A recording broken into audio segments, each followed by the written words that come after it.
You exploded today, someone cut you off in traffic, or your partner said the wrong thing, or your kid didn't listen, and you reacted like the world was ending.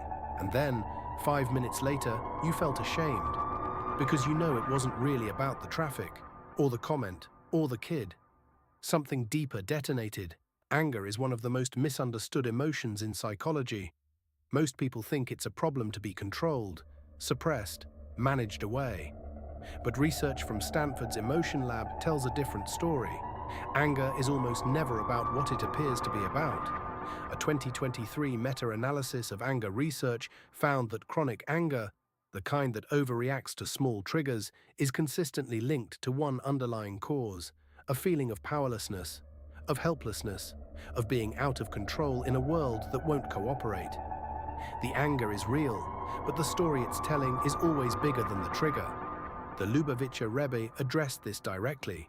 He taught that anger is called a small form of idol worship, not as a condemnation, but as a diagnosis. When you're angry, what you're really saying is, this moment should be different than it is. This person should be different. This world should be different. And the implication is, I am the one who decides how things should be. That's the idol. The idea that you control what you don't control. The Rebbe's guidance wasn't suppress your anger, it was look at what you're really reacting to.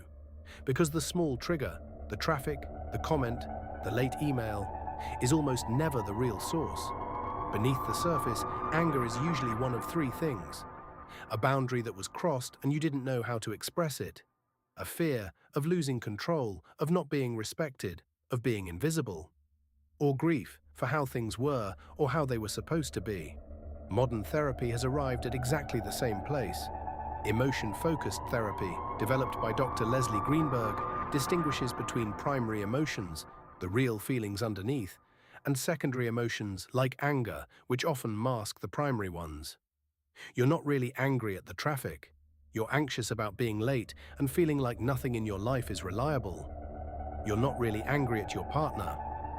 You're hurt, and hurt is harder to show than anger. So what do you do with this? The Rebbe would tell people who struggled with anger, before you react, ask yourself one question. What am I actually feeling right now? Not what happened to you. What you feel.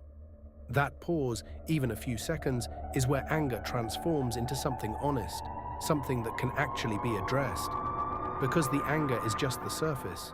Underneath it is a human being who needs something real. And that human being deserves to be heard, starting by you. Subscribe for more.